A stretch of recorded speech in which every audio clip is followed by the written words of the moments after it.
Isaiah chapter 43, starting at verse number 18. Remember ye not the former things, neither consider the things of old.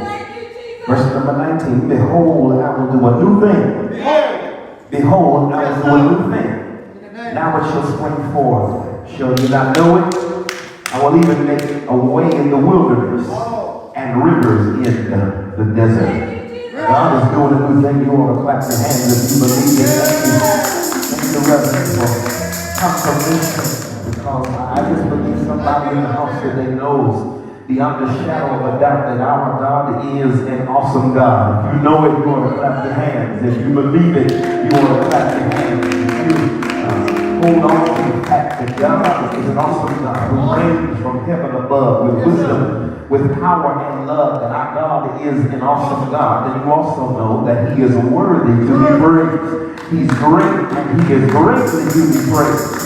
So when you take into consideration the fact that our God is a great God, that our God is a mighty God, that our God is an all-powerful God, that our God is an awesome God, then we can rest assured, and I need to say it this way, in spite of ourselves, in spite of our faults, in spite of our shortcomings, in spite of our weaknesses, in spite of the fact that every now and then we stray and fall out of fellowship with God because we deviate from the will of God and wander away from God and find ourselves in self-inflicted circumstances. The good news is God never gives up on us. If you believe it, you want to clap your hands right now. But He never gives up on us. He always pursues us when we wander away from Him, when we deviate from His will. I want to move into the message this morning by suggesting and saying that I believe that even now, after everything that we've gone through in the past year, after everything that we've experienced, after everything that we realize and recognize that God has brought us through, can I suggest to us that we really ought to be rejoicing right now? And the reason why we ought to be rejoicing is simply because we understand the fact that no matter what goes on in our lives, no matter what the situation we might find ourselves in our lives, no matter what the situation that we might get ourselves into in our lives, is there anybody who knows we can always be confident and we can always know beyond the shadow of a doubt that God will never leave us, God will never forsake us, God will never turn His back on us, God will never walk out on us, and God will never let us down. You've had enough experiences with God to know that God will never leave you. You ought to be rejoicing right now. You ought to be giving praise right now. Simply because we believe and we understand the fact it is simple theology. It's not deep, Brother Eddie. But is there anybody here today who knows we made it from where we were through what we've been going through to this very day, to this very moment, Brother Cherry, to where we are right now, simply because God is on our side.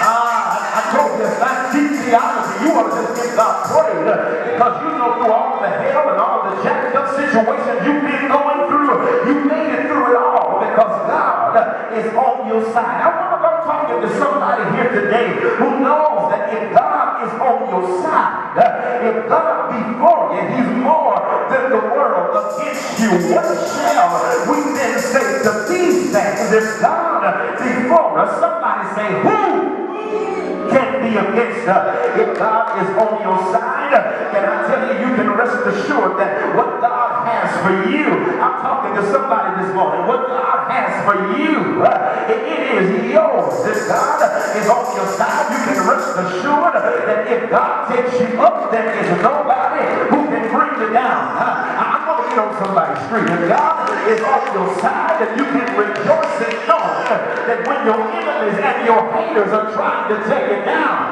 you can rejoice in knowing that God will fight your battles and God will prepare a table of blessings for you in the presence of your enemies, and God will make your enemies your footstool.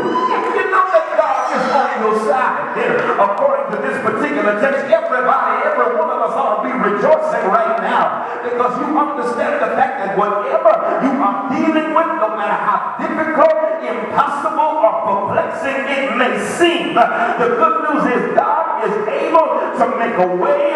God is able to do exceeding and abundantly above all that we could ever ask or think, according to his power that is at work in our lives. And I'd just like to move into the message this morning by saying it is unfortunate, Brother Chairman, that many times God's people, they fail to see it. In times like these, they fail to see and recognize and understand the fact that God's power and provisions are at work in their lives. And in reality, I've got to suggest that's kind of difficult for me to really understand, because one thing I know for sure is that each and every one of us, invariably, we all ought to be able to testify and declare, as I look back over my life, and I think it's over. I'm only talking for myself. Nobody has that testimony. As I look back over my life and begin to think things over, I can truly say that I am blessed. I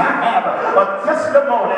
Somebody ride with me. God has been so good to me after all that He brought me through. I got a reason to shout. Even if I got to shout all by myself, I got a reason to celebrate. I got a reason to rejoice. Even if I got to do it all by myself, I got a testimony. And we all want to be able to say, in the words of the songwriter, what shall I render unto God for all of his many benefits toward me? Now I'm going to take a moment for you and for me. I'm going to take a moment and I'm going to recapitulate and look back over my life and your life. We're going to take a moment and point out God's benefits in our lives. If I'm on your street, clap your hand. He woke us up this morning. He started us on our way. He clothed us in our right mind. He put a roof over our heads. He put clothes on our back. He put shoes on our feet. He put money in our pockets. He put food on our table. He fought our battles. He always moved the mountains, but he was there to give us the strength to fly. He didn't always take away the stumbling blocks, but he was there to lead us and guide us all around and in the midst of the storm. God was right there to bring us up, to bring us out, and to bring us through. The list goes on and on when you start talking about the benefits of God. But can I suggest to us this morning that his greatest benefit was when he gave us Jesus. Is there anybody who can testify to the fact that when God gave us Jesus, he gave us everything, and therefore every day is a day of rejoicing, and every day we got a reason to give God praise. What shall we render unto the Lord for his many benefits in our lives? Is there anybody in the house this morning who can give him praise because of what God has already done in your life? It has not been easy. The road has been rough. The road has been tough. The hills have been hard to climb. But through it all, we've learned how to trust in Jesus.